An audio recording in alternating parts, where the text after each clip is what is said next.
Cool. Thanks so much, Dylan. I was honestly so happy to hear from you all. I think Josh passed my name along, but it's really cool to get to share my work with you all. I know it's maybe not quite as relevant because it was done in the greater Los Angeles area, but I overheard Linda talking about finding these guys like back in the day in Southern California. So maybe will be relevant to some of you who have spent some time in the LA area. And it's always interesting studying wildlife in these more urban areas. And that kind of fueled my master's research, which is what I'll be sharing with you today. And I apologize in advance if I'm like a little bit rough around the edges. I'm currently in the middle of conducting night surveys on red-legged frogs. I'm a PhD student at UC Berkeley now. And I'm working with the National Park Service on this red-legged frog conservation project. So maybe in the future, if you all want to hear from me more, I can share my work about frogs. But today, as you all maybe are familiar, we'll talk about horned lizards or horny toads or whatever you want to call them. My friends all call them spiky pancake lizards. You can come up with a number of fun nicknames for them. And I'll try not to let this get too in the weeds of genetics, but that is like the majority of what I worked on. But really, like the main question that shaped my research was how does the environment and these environmental sources of variation affect connectivity of populations? So it was particularly cool to hear from Dylan because I actually visited Henry Cowell for the first time this last fall. And while I was there, I went for a run and stopped by the observation deck, and I was staring out at the dune habitat and thinking about horned lizards and wondering if you guys had them there. But really, like all of these different features in Henry Cowell and in any natural space can affect connectivity of populations. We have these nice lush rivers that might affect a small lizard's ability to move through the landscape, different types of vegetation, different substrate types that all might affect the movement patterns of individuals, which in turn affects the patterns of genetic variation that we see when we look at DNA of these individuals. So as promised, I will define functional connectivity. When we think about connectivity of a landscape, usually it's in the context of how structurally connected an area is. So when we're looking at this aerial image of kind of the northern LA area, this is the Ventura, Los Angeles County line. We can kind of surmise that this area here, which is the Santa Monica Mountains, is rather continuous structurally. It's undeveloped. A lot of that land is parkland, state parks land, actually. And so structural connectivity is really referring to the physical relationship of those landscape elements. But what I'm interested in is connectivity from an animal's perspective. So functional connectivity is really how those landscape elements affect the movement patterns of organisms. It can either facilitate their movement or it could create impediments to movement. And so it's a lot easier to think about when we start to pull apart the different sources of environmental variation in the landscape. So to simplify this is just looking at heat load index in this area. And heat load index are, the amount of heat that is radiating in a particular area might be really important for something like an ectotherm or a plant. And so that's why we have different vegetation communities that grow on different sides of mountain slopes. So that might affect functional connectivity of populations that have a greater reliance on heat load index. But we also have these sort of anthropogenic sources of variation that we've added into this landscape to make it even more complex, like our major highways in the LA area that I'm sure you all are familiar with, and these major roadways. So together, we have these natural and anthropogenic sources of variation that might be affecting the patterns of connectivity that the animals are experiencing or the populations are experiencing. So because this is the world's largest urban park, this idea of how does anthropogenic variation affect populations is one of our primary research questions. You may have heard of the Wallace-Annenberg Wildlife Crossing, which is currently being constructed to connect the Simi Hills here to the Santa Monica Mountains. And of course, like something charismatic like a mountain lion, it's pretty easy to get the support of the public and start to research exactly how we're affecting these populations. But someone like me, who's always a little bit more interested in the little guys, I want to know how that same source of variation in the environment is affecting patterns of connectivity for something like a small lizard or salamander. And as you already know, specifically the horned lizard. So horned lizards, as I'll get into here, they're a really unique species. I mean, just looking at them, you can tell that they're special. They're little dragons. They have this very specific preferred habitat of chaparral sage scrub. They really rely upon the native scrub land, especially these areas that have like open sandy habitat in between. And that's because they're really cryptic against this sand content, and they can shimmy themselves into the sand. So only their little heads are poking above the surface, and that allows them to escape predation. So usually if you are lucky enough to come upon a horned lizard, they kind of do this freeze response because they think that they're perfectly cryptic and you won't be able to see them. And then if they think that they've been spotted, they'll kind of dart and then they'll freeze again. They also have a very specialized diet, which is actually why they have evolved this kind of flattened, large stomach body form. They have to eat a lot of ants in order to complete their metabolic processes. So this horned lizard on the left actually is sitting right next to a harvester ant colony. And just as the ants come out, she's just lopping them up and just eating them. And she'll just spend hours there getting the food that she needs for the day. There also are, because of that body form, pretty dispersal limited. They have very small home ranges. As long as like they're getting the food that they need, they don't really have any need to move. They're not competitive with each other outside of like potentially for food, but they won't like fight each other to defend any territory or anything like that. And most importantly, as you all may be familiar with, they have really cool evolutions. Like they have this ability to squirt blood from their eyes. Basically, this has evolved as a predatory defense, kind of secondary to that freeze response. And this allows them to at least avoid predation by canid predators. This is just like thrown in as like a really fun factoid, because in all the time I spent reading about horned lizards as a master's student, I thought that this work done in the 90s was particularly strange and interesting. The way that we know which species have this ability is by dog trials with these Labrador retrievers, which were trained to harass the lizards just enough to get them to do this behavior.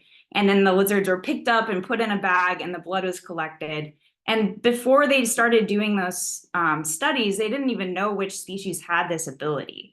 So the species that you putatively have in Henry Cowell and that we have all along the Coast Ranges, the Blainville's horned lizard, they have this ability. But the desert horned lizard, Platyrhynus, which is out in the Mojave and inland California, they do not. And that's because, as you could probably guess, it comes at a cost. You know, they're reducing a lot of their fluids in their body, and they're losing that.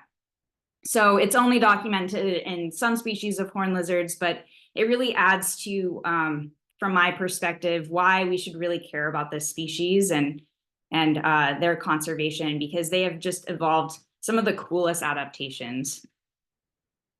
Unfortunately, they are a species of special concern. They're kind of on their way to being listed if we continue with the way that we impact the land, particularly with reduction of their habitat. They could be under threat.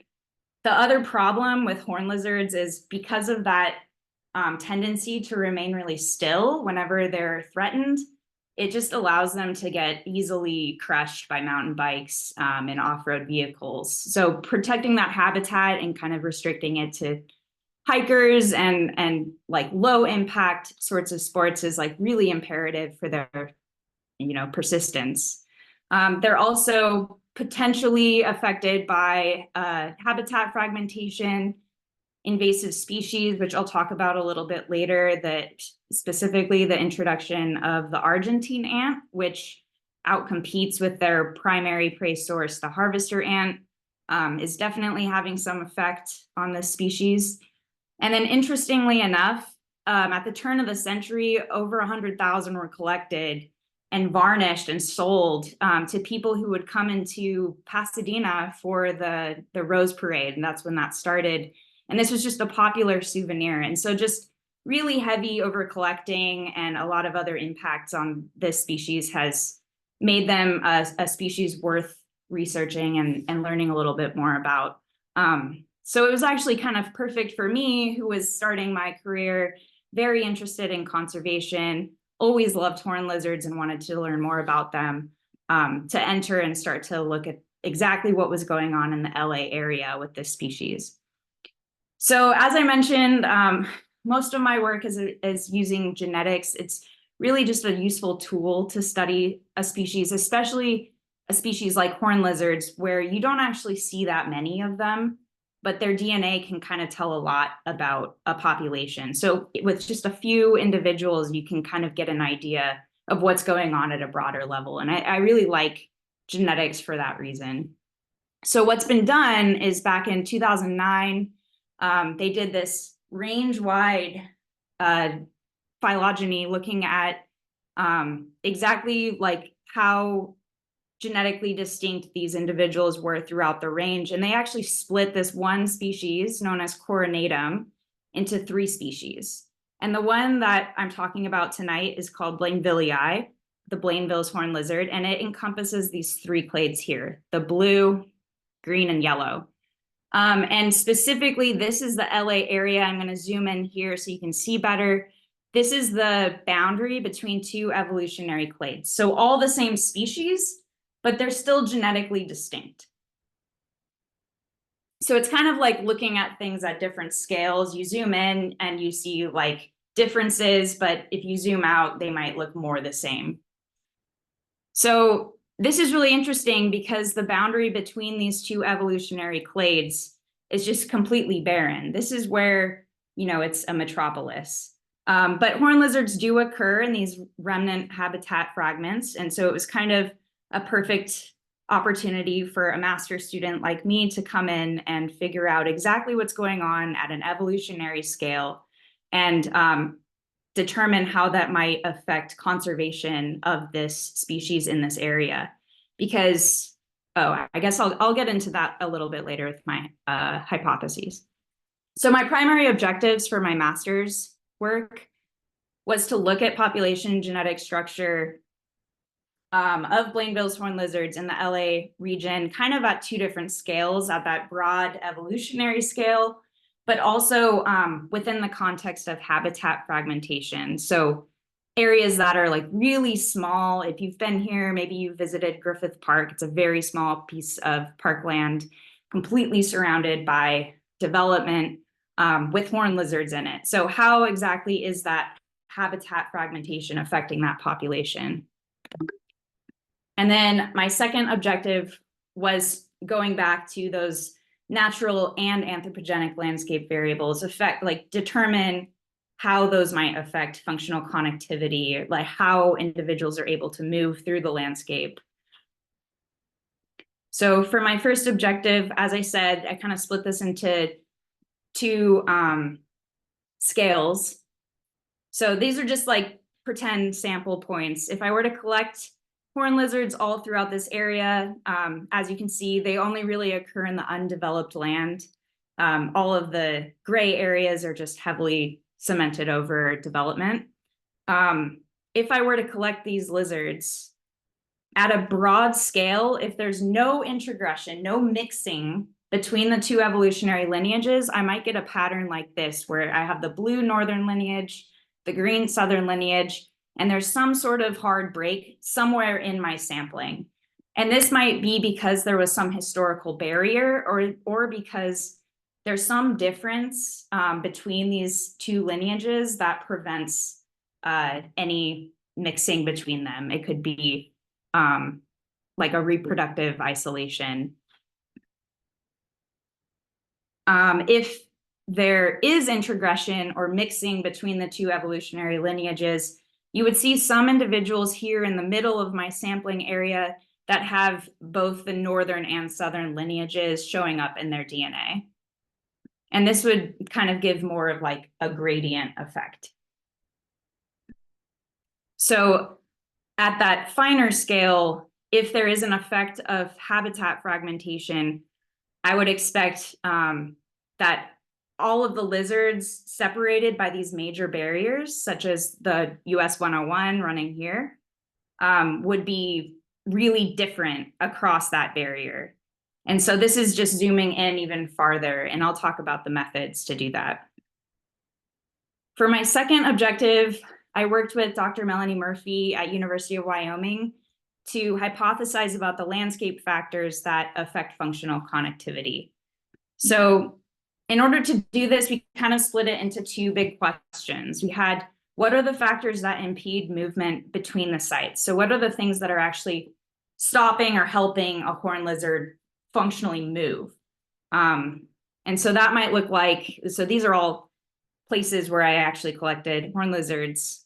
And we have these horned lizards here trying to move between the sites, but there are these barriers like roads, maybe the wrong climate or microclimate conditions, or different types of vegetation that might help or impede movement. And so I basically created a list of hypotheses about what these factors might be.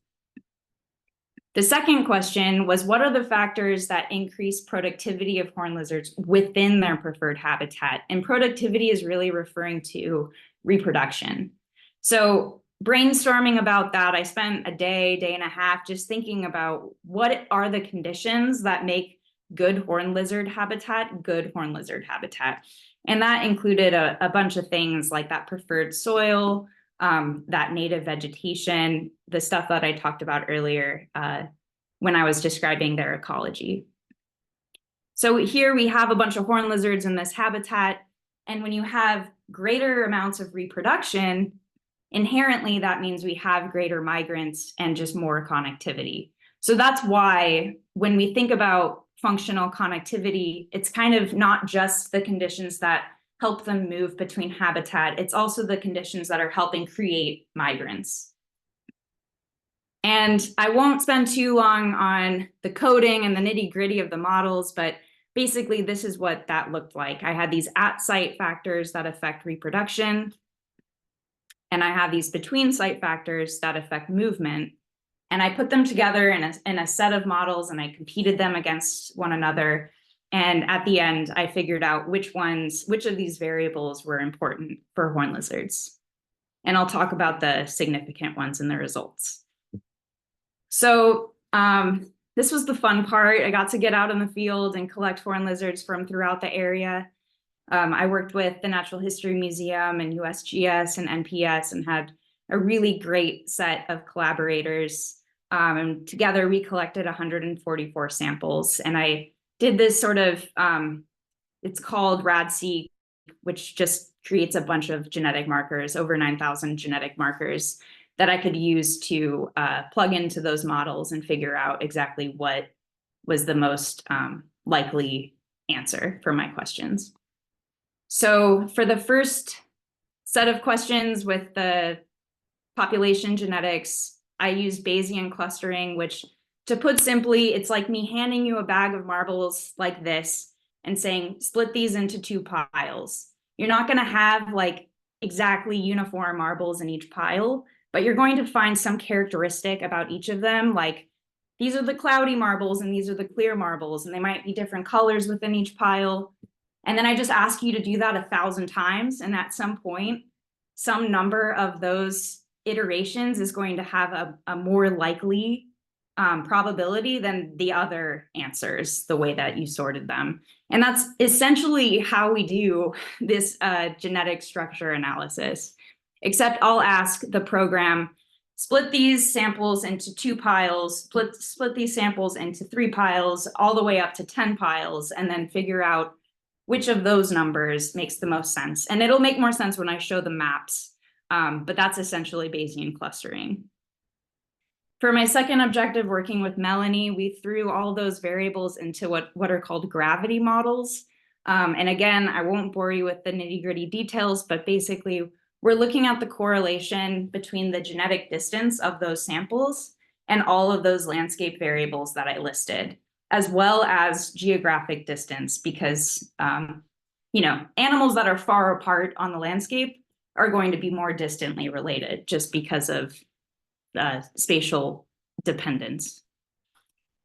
So this is the fun part. The actual results after years of figuring out bioinformatics and everything. So here I'm actually displaying the same results twice. At the bottom, these bars each represent an individual sample, and those samples are shown on the map. So this bar is up here. And each of these pie charts is a lizard. And as you can see, we have these samples here in the middle that are mixed, which was kind of my second hypothesis, that there would be some amount of introgression or genetic mixing between this southern lineage shown in green and the northern lineage shown in blue. So this was kind of confirming that there wasn't any sort of major barrier between the two lineages. And what's interesting is that all of these samples are in those really small isolated habitat patches. So when I get to my second question about habitat fragmentation, I see that these samples actually pull out as very unique from one another. This teal cluster is all from Franklin Canyon, which is a very small park in the mountains, again, completely surrounded by neighborhoods and development. And we see that same pattern in Griffith Park, the Verdugo Mountains, and the El Segundo Dunes are at LAX. And so all these areas are actually very isolated. Those individuals have pretty much no connectivity to any surrounding landscape.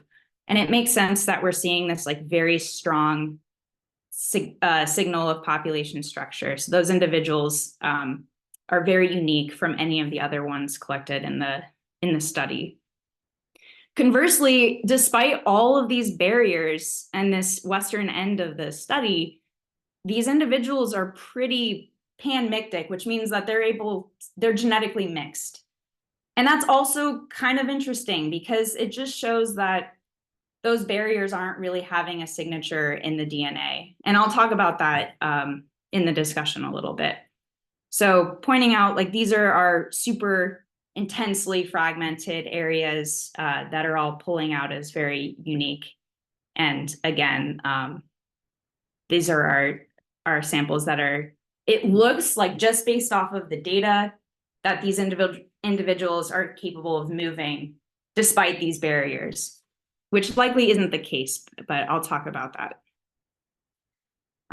For the landscape genetics portion, unsurprisingly, I found that a lot of these factors were significant in our models. So not only was it the native shrub and the percent sand in the topsoil and having this like really dry microclimate that was important for reproduction within the site, we also found that all of the variables tested or hypothesized to impede connectivity among habitats were significant. And so the final model was very complex. It just kind of shows that horned lizards are very dependent on the environmental conditions for connectivity. So this was a lot. I know I wanted to take some time to take out a lot of the nitty-gritty academic stuff tonight, but as I said, I just have been completely inundated by fieldwork in the last couple of weeks. In summary, horned lizards have these very unique ecological characteristics. They have a very specific diet. They occur in these like very specific types of habitats with that particular soil, particular vegetation communities. They have a very unique ecology. And they also have a pretty complex evolutionary history, especially in the Los Angeles area,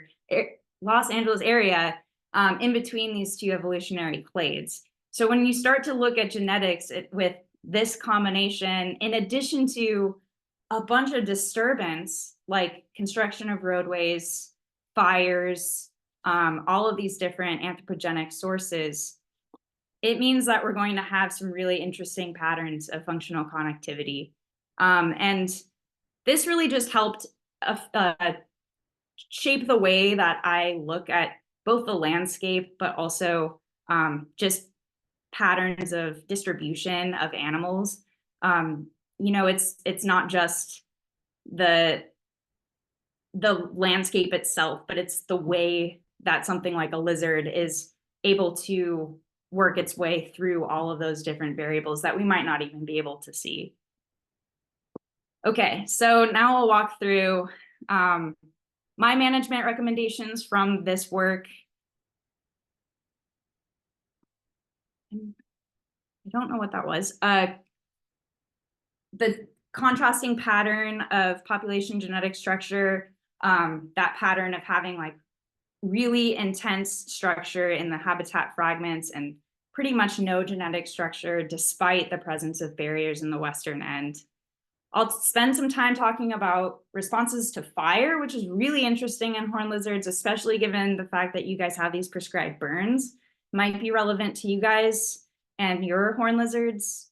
And then landscape genetics as a tool for connectivity research.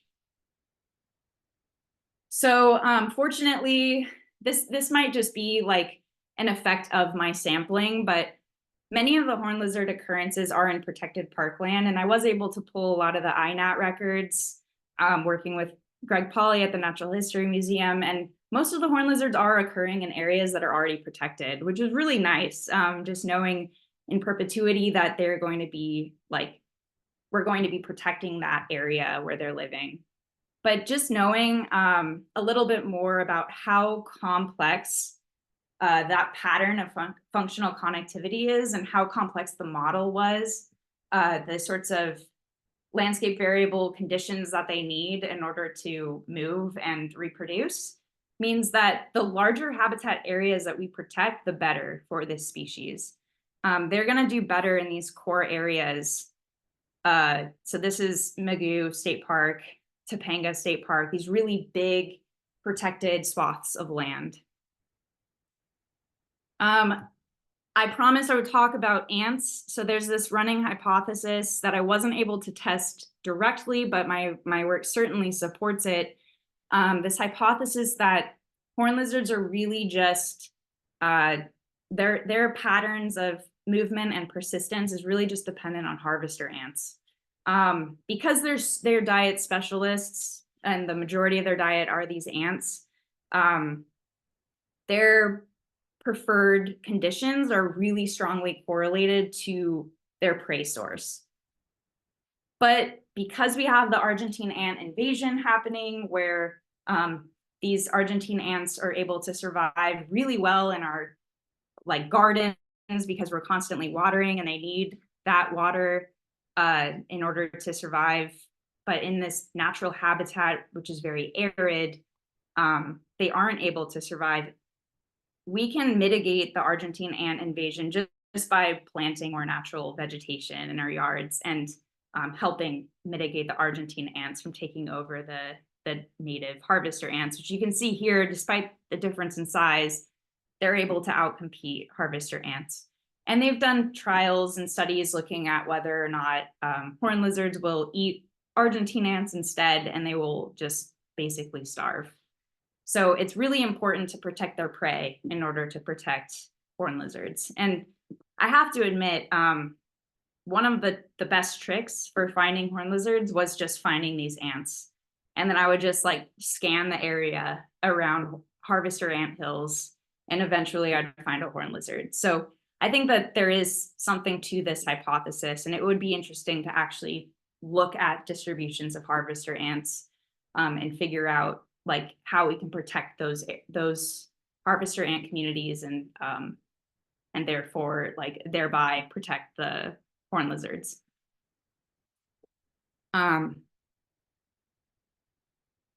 Yeah, so like I said, there's this like contrasting effect of habitat fragmentation. Um, Here looking, we see that these barriers are very strong. These lizards aren't able to really move outside of their little habitat island. And to me, that means that these lizards are just very unique. They have developed this very unique genetic signature. And it's really important that we continue to protect that parkland. The reason why they are so different from one another is likely because those populations are really small. And I tried to run these models to determine how big these populations were, but they were so small that it actually was outside of the parameters of the model. And so, I mean, these areas are very tiny. They're basically occurring on a couple hilltops, and you'll find like a handful of lizards each time. So it would be nice to actually get a number of how big the populations are, but they're likely no more than 20 to 30 lizards in each of those patches. And this pattern has been observed before in many different species. This was a study done by my current boss, looking at genetic divergence across the 23. So this is the 23 highway and the US 101. And these are habitat fragments in white.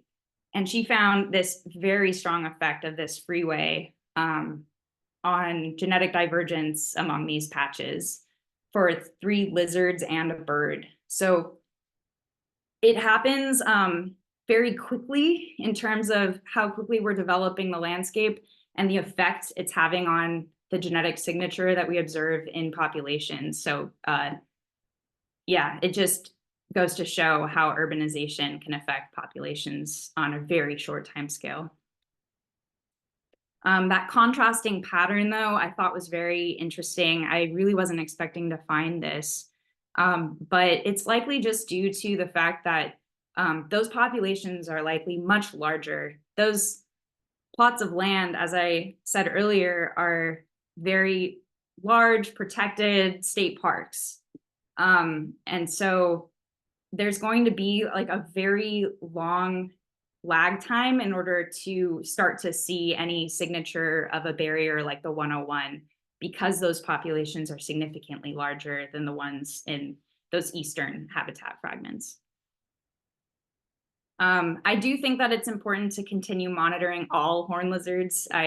Obviously am personally quite fond of them, but I do think that these changes will happen as we continue to monitor them. And as long as we keep those populations large, then we're preserving the genetic diversity that is existing currently in those areas. Okay, the other interesting thing that I found was that more recently burned areas had higher amounts of functional connectivity. And this was in line with a study done in San Diego that found larger numbers of horned lizards in areas that had burned more recently. It might be partly because it's just easier to find them after a burn because it does open up the habitat. But I do think that because they're so easily tangled up in vegetation, having those open areas, open pieces of land with nice shrubs for them to duck under is like really important for their connectivity. The problem, though, is that we have a very quick burn interval, especially in Southern California. A lot of these areas are burning at like much higher frequencies than ever before. And what that means is that the native chaparral is not really able to fully recover before the next burn occurs, which lowers the biodiversity and eventually results in non-native grass. And like I said, they really rely on that native chaparral. So as long as there isn't vegetation conversion happening, community conversion happening, fires might actually have like a pretty positive effect on horned lizards, but it's a pretty nuanced situation because they aren't happening at a normal interval. They're happening much faster. And so this risk of vegetation community conversion is like pretty severe for horned lizards. Like I said, the tool of landscape genetics, I think, is really nice for these species that are a little bit more cryptic or occur in lower numbers. These methods have been used to study metapopulations of the Columbia spotted frog. They were used to look at Idaho ground squirrels and those habitat fragments for an endangered species of ground squirrel. And I think that like it is a really useful tool for looking at species that we just can't get our eyes on, many of them. And like I said before, we're considering not just the factors that are impeding their movement, we're also considering the factors that are really important for production of offspring, which I think is equally important to the picture. And in terms of its relation to conservation, I think that it will help us in identifying areas that we can really target our resources for conservation, but also for predicting changes and the effects of continued landscape change, climate change on their genetic diversity and persistence. Okay, and yeah, I have a lot of people who helped me complete this work.